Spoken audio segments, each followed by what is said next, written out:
Hello, beautiful moms and entrepreneurs. My name is Charisse Walker, and I'm your host of the Unbreakable Mompreneurs podcast. This is a place where we come together to learn, grow, and inspire. So sit back, relax, and let's get started. Hello, Unbreakable Mompreneurs. My name is Charisse Walker, and I'm your host. And today I'm here with Michelle Maidenberg. She is a doctor, PhD, MPH, LCSW-R, and maintains a private practice in Harrison, New York. She's also the co-founder and clinical director of Thru My Eyes, which is a nonprofit 501c organization that offers free clinically guided videotaping to chronically medically ill individuals who want to leave video legacies for their children and loved ones. I think that that's amazing and very, very needed. Michelle is adjunct faculty at New York University, NYU, teaching a graduate course in mindfulness practice. She's a board of directors member at the Boys and Girls in Mount Vernon and is a member of the American Red Cross Crisis Team. She serves on the board of directors of the Westchester Trauma Network in Westchester, New York. She's the author of the book Free Your Child from Overeating, 53 Mind-Body Strategies for Lifelong Health, and a new book, Ace Your Life, Unleash Your Best Self, and Live the Life You Want, which is available almost everywhere, right? Thrift Books, Barnes & Noble, Walmart, Target, Amazon. And you can also listen to Michelle's TED Talk, Circumventing Emotional Avoidance. She is also a blogger for Psychology Today and publishes a new guided meditation every Thursday on her YouTube channel. She is dedicated and invested in health and mental and health advocacy. So she's won lots of awards. She's lots of different places. I want you to meet Michelle. Hi, thank you for having me on. I appreciate it. Yeah, thank you for coming. So, well, you're not doing all of those things. What do you enjoy doing? I just like life. I just enjoy life. What does that mean? Nature, sunshine, people, my family, people who I love and feel connected to, my dogs. I believe really living every moment to the fullest because we never, ever know what's going to happen from moment to moment. And unfortunately, in my practice, I see that way too often. Things that just come up that are just so unexpected in life. I mean, look at the world we live in today, even. Need I say more?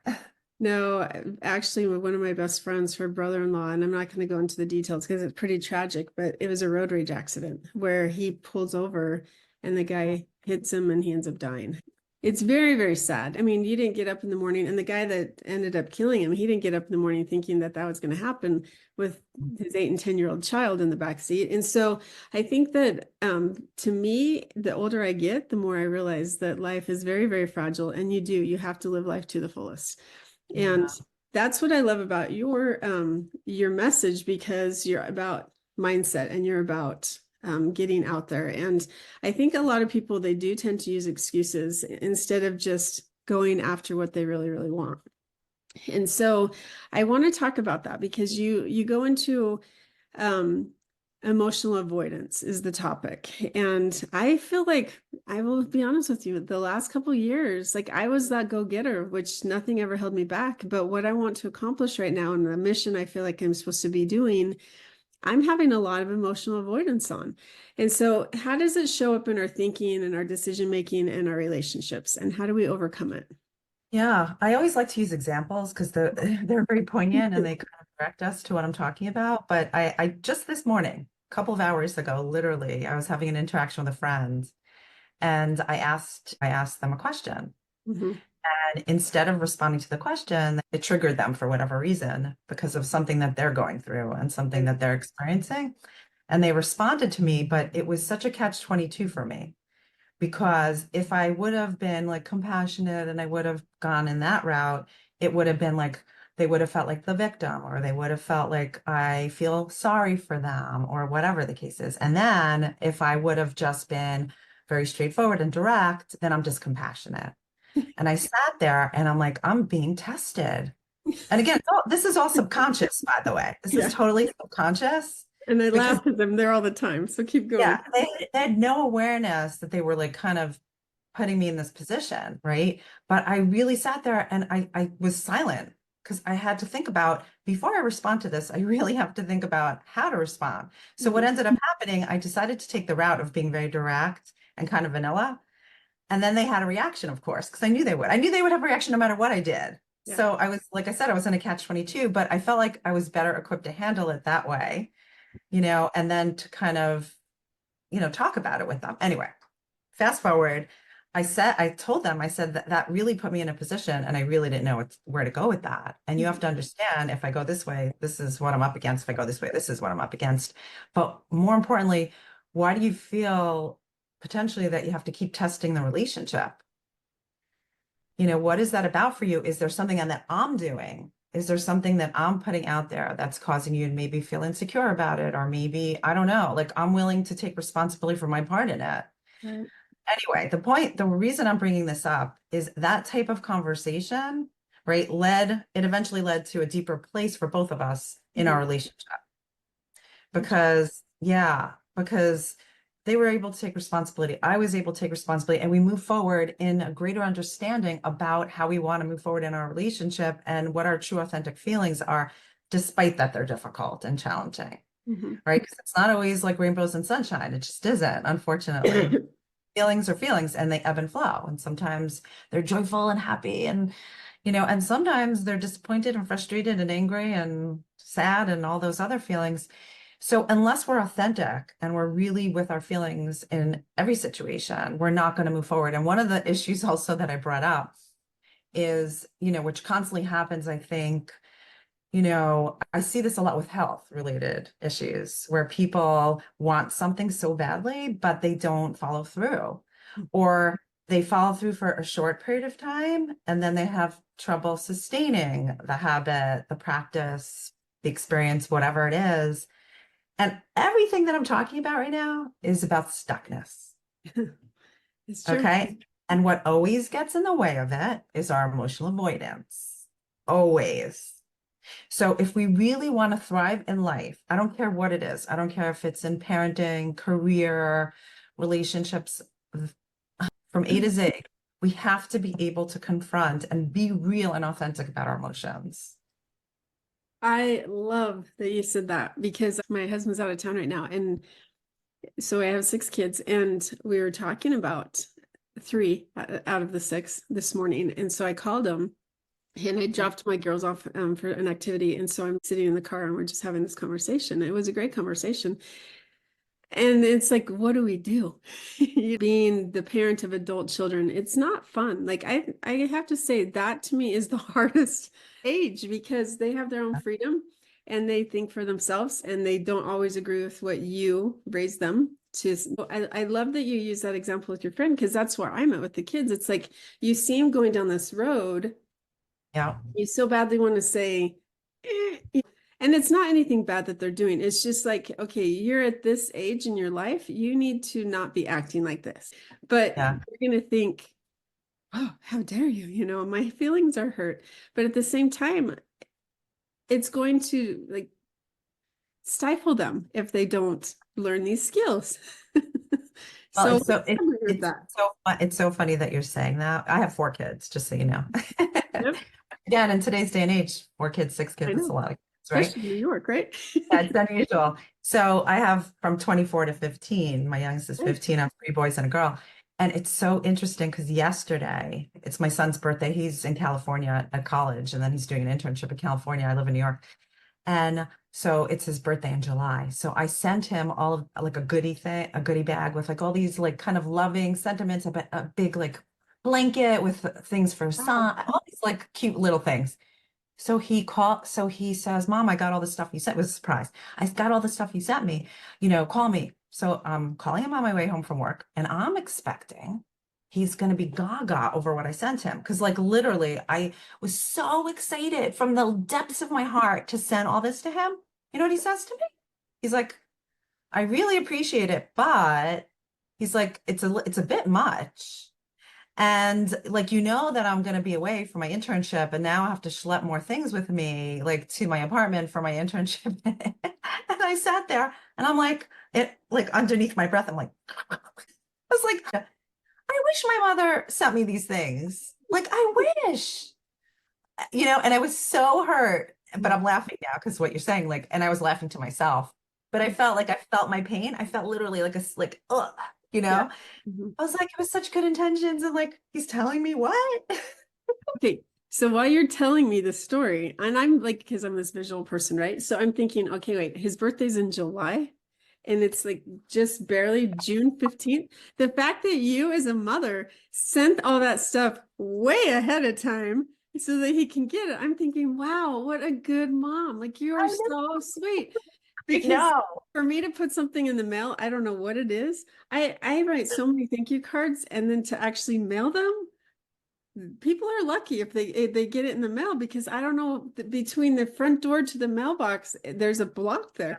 And so the fact that you mailed off this gorgeous package that you put a ton of time together, and it was all sentimental and way ahead of schedule, kudos to you, right? Like, No. like this. Well, but this is where the work comes in. Right, So this is a perfect example, actually. I mean, I didn't kind of conceptualize it until I'm speaking to you, but I'm all about values. right. And it's not about the response or the interaction. It's about you. It's Hmm. about your intentionality. It's about, again, the effort you put into it. And it's about whether you're leaning in or out of your values.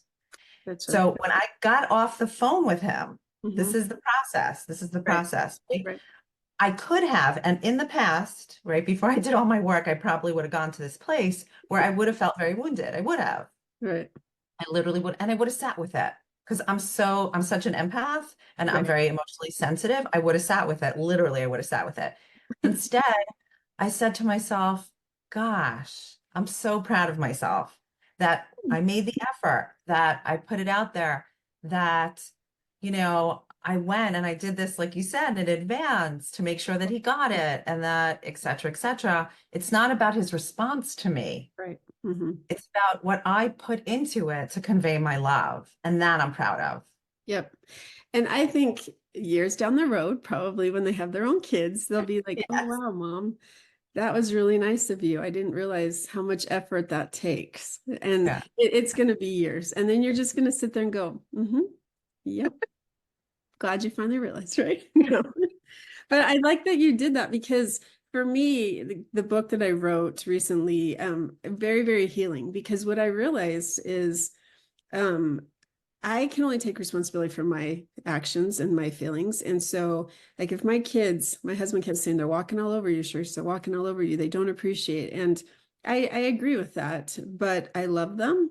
And as long as I'm not enabling them to have bad habits, that they can still be a functioning adult, I will love them and do what I need to and accept their reactions as their reactions. And that's their choice. Right. And so, it's come a long way. I think I grew up in a family where guilt, you did things Yeah. because you were guilted, and not necessarily by my parents. It was just a culture that I grew up in. And so I think for me now, realizing I don't need to report to anybody. I don't need to feel like that. And so I want my kids to also feel like they can be honest and not lie.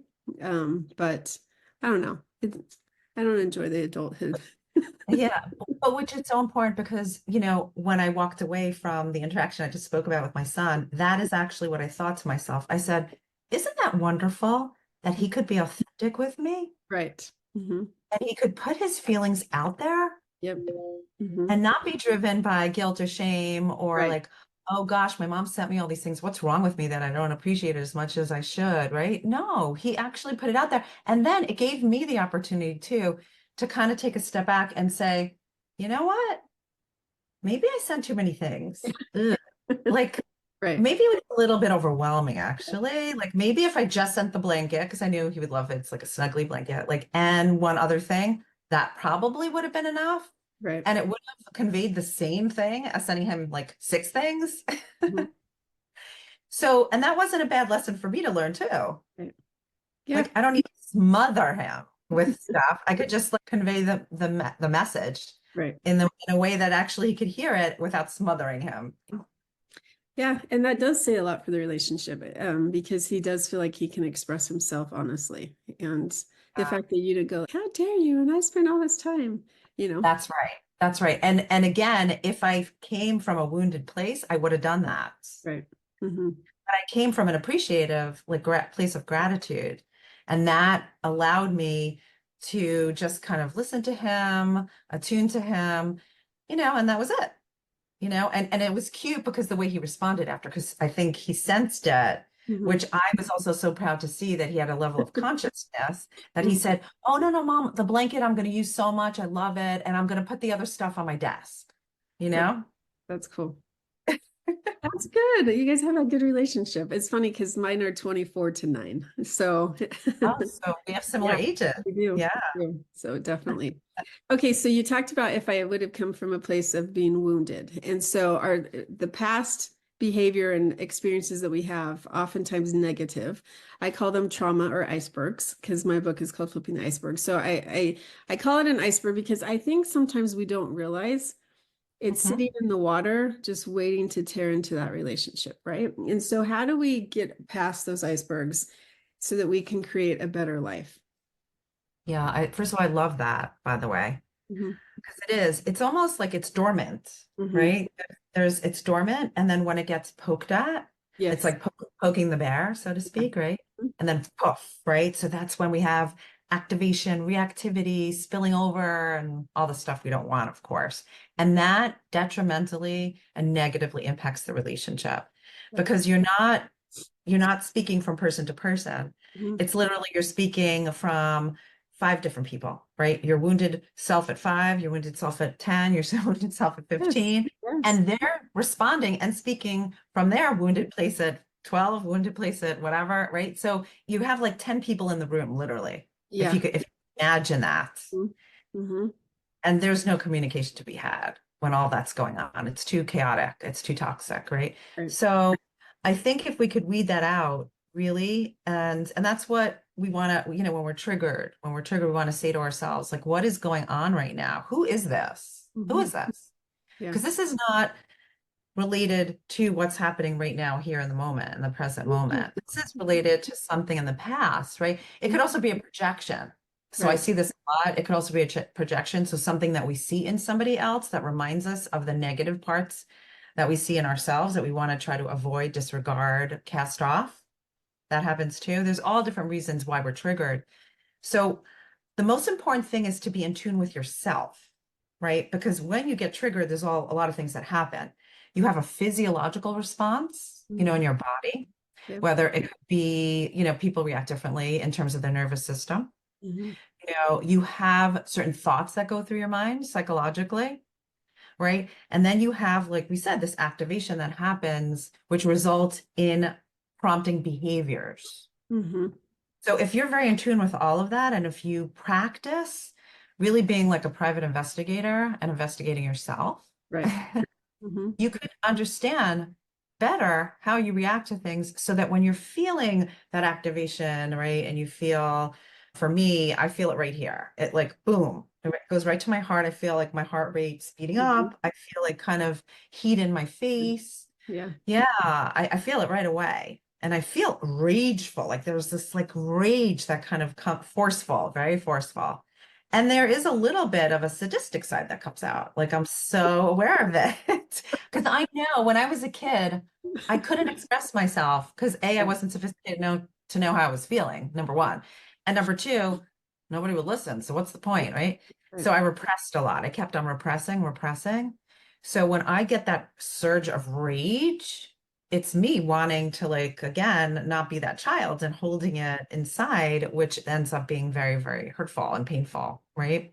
Hmm. So if you're aware of that, you could be better in your relationship. So like I used that example before, I I felt that going on when I had this interaction with that person. And I Hmm. said, I had to stop, and I didn't respond to them right away. And I even said to them, "Did you notice I didn't respond to you right away?" And they said, "Yes," which again, they took it as if, I don't know, a little passive aggressive. And I said, "No, I didn't respond because I really wanted to be thoughtful. And I recognized that I was really being activated in that moment. And I didn't want to come from that place because that wouldn't be fair to you and it wouldn't be fair to me. It wouldn't be authentic." Hmm. So I took that time for the sake of our relationship and for myself because I care about you. And I care about a relationship to be authentic. That was important to me. Oh my gosh, that's a gift. When if somebody said that to me, oh, I would gush. that Mm-hmm. they told me that they took, that's a gift, right? They took the time to think about it because they cared about me. Wow. And the fact that you um recognize that. And what I love is the words are so powerful, and how we choose to use them can be either uplifting, like you used it, or destructive. And when you talk about these triggers, how, because I have a loved one that, oh, if someone, and they don't ever even say the words, but this person, like, it's a trigger, and they're like, "Are you calling me a liar?" And, and they're like, "Whoa, nobody even used that word. No one said anything." "Yes, you did." And wow, where did this one come from? And I have tried for years to figure this out for this person, and I cannot. And it continues. And in my opinion, they explode unnecessarily.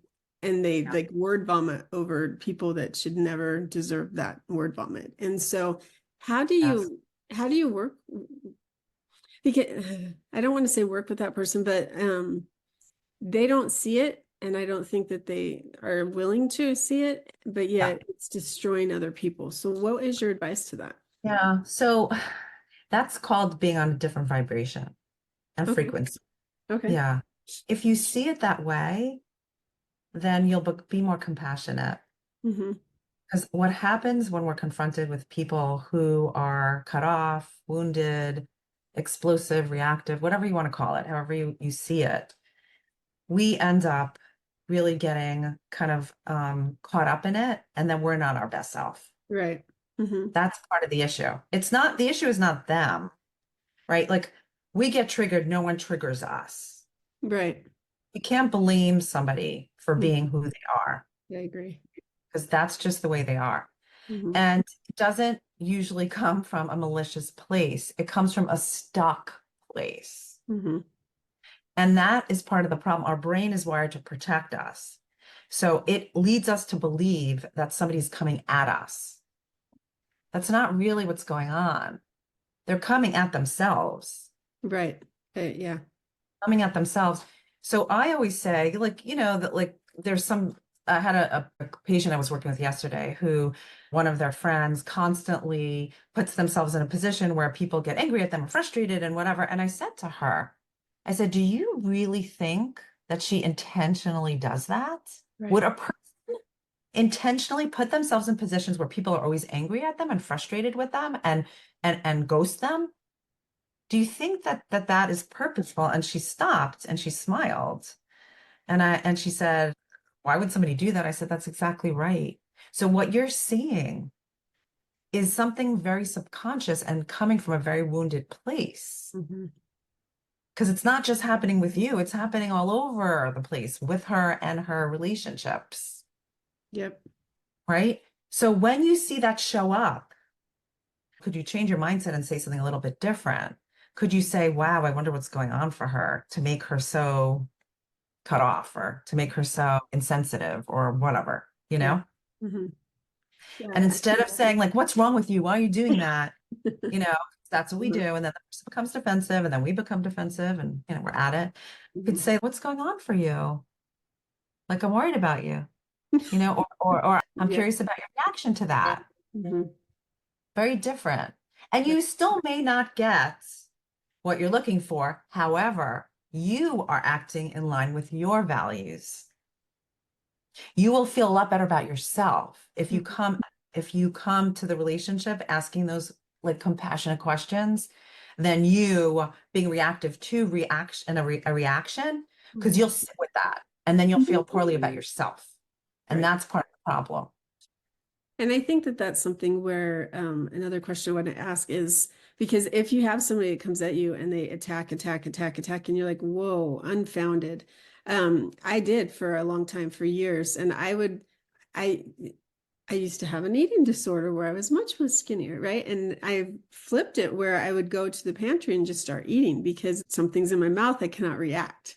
And so I finally woke up one day and went, "Oh, they're not going to have any more control over me like that anymore. I'm okay with it." But how do we cultivate self-acceptance and self-compassion to increase our well-being despite maybe somebody who has a toxic or is toxic? How do we get back So ourselves? nobody's toxic. Okay. Nobody's toxic. I mean, I used that word before relative to patterns of behavior, Mhm. but a person is not toxic. Right. A Right. pattern of Yes. a pattern of behavior is toxic. Yes, it can be toxic to the relationship, but a person is never I toxic. agree. Thank you for Yeah, correcting me. That's true. yeah, and I don't mean to, kind of, No, I'm glad that you corrected that because I agree with you. That's not, yeah, I know you nobody do. wakes up in the morning saying, I'm going to be a toxic person today. They don't think that. So you think, Oh, no, everything is so subconscious. Like, I can't say that enough. Mhm. Like, and that's why we don't have compassion for other people. We lose our compassion towards others because we're just looking at them at face value. I'm not saying that people's behaviors are always, altruistic and helpful and beneficial. And sometimes people are psychopaths, sociopaths. And I mean, we do Right. have people Right. who are actually evil. Yes, Mhm. there are people out there, but they got evil for a reason. Yes. People are not born evil. Right. Okay. Oh, they're Like, cute. They're so cute. yeah, they're born as children. Mhm. Okay. Innocent. So innocent, open-minded, Mhm. playful, Yeah. inquisitive. Mhm. We create that. I mean, let's be clear about that. Mhm. And I think it's so important to recognize that. Like, there's so many wounded people out there. And listen, I have wounded parts. I Mhm. own that. When I react, sometimes I react from my wounded part. And actually, that friend who I was just talking about, after we had that conversation over that little thing, I said to them, I said, I want you to know, I actually had a reaction to you last night and I got triggered. I have to fess up. And they said, what? And I told them what happened. And they're like, wow, like, that's amazing that you kind of came to that. I'm like, yeah, well, because, my training and everything. I said, probably the average person wouldn't. I said, but you know what? I want to learn and grow. And it's not okay for me to act that way. It's not okay for me to be triggered and to like subconsciously just like kind of let loose. And I'm going to take responsibility for that. And I have to be a little bit more aware. So I fess up. Like, I'm aware of it when I put my head down to rest last night. It came to me, like, it all of a sudden hit me like, whoa. Because I was a little bit tough on them. I was like kind of jabbing at them a little bit, and I felt it. I was like, what is that? I was like curious. I'm like, that's a little salty, spicy side that's coming out. So getting back to the question, then we talk about self-acceptance and self-compassion. So Yes. knowing that, recognizing you had the salty side of you, and Yeah. how do you work through that? And I think you answered it, but expand. So it's again being aware of it, how it's affecting me in my mind, my body, my thoughts, my reactions, my impulses, and being grounded in my values. It always goes back to our core values and understanding what those are intrinsically. I have a whole chapter in my book, Ace Your Life, I was just about Mhm. yeah, about how to connect with your values. That is the most important part of my work, I have to tell you. It's changed my life. Literally, it's changed my life. And I owe all my life and work to that, to values. Here's the book, by the way. But yeah, it's being grounded in that and knowing because values are a guide to action. You Right. need to know fundamentally what they are so you know how to behave. And they guide you in the course of every realm of your life, literally. I love that. And I think that you just answered my question that I've been trying to figure out. Because with your children, I think my biggest frustration is, what are your values? Because you're like teetering on this fence. And again, I'm not saying my kids are horrible. Like, I think they're wonderful kids. So please, anyone listening, don't think that at all. But there's certain things that for me, I was able to, and I think it's much easier growing up, I guess, back then, but you weren't inundated with so much information. And so it was easy to be a little sheltered, and it's not Yeah. anymore with social media. And so, what are your values? Because then, if you can go back to your core values, every decision you make is based upon those values. So, Always, that's beautiful. always about that. Well, I could talk to you all day, but Yeah. we both have to be at different places. So, if somebody Yeah. wanted to get a hold of you, how would they find you? The best place is really on my website, which is my full name, Michelle with two L's, Maidenberg, Maidenberg.com. I write a lot of articles on all different topics. I have, like I said, a YouTube channel, which I also publish guided meditations, and I'm always happy to interact with anybody who's interested. And I'm always happy to come back on if you have more questions. That's Yeah. fantastic. And your book is Ace Your Life, Unleash Your Best Self, and Live the Life You Want. I call it the ACE method, and it's predicated under acceptance, compassion, and empowerment. So in my book, I write about our thinking, because it's very important to understand the physiology of our thinking, our values, and how to really conceptualize our values. And then acceptance, compassion, and empowerment. The first chapter is the barriers, because we need to know that. And then how to integrate and cultivate it. And I give a lot of exercises, I give a lot of skills, and each chapter ends with a guided meditation, a QR code with a guided meditation. Nice. I love that. Yeah. Thank you so much for coming on. I really appreciate it. It was so nice meeting you. Yes, you as well. All right, Unbreakable Mompreneurs. If you are having a hard time, or you're feeling like you've been triggered, or you feel like maybe there's something that you need to work on, I highly recommend, because I'm going to go get this book, Ace Your Life, because it's not just us. It's maybe the customers that come in that have a bad day, realizing instead of reacting to them, realizing that they might just be having a bad day, and you don't need to take that on yourself. So, Michelle, thank you again. Thank you so much. Go make it a great day, moms. Beautiful moms, remember, you are unbreakable.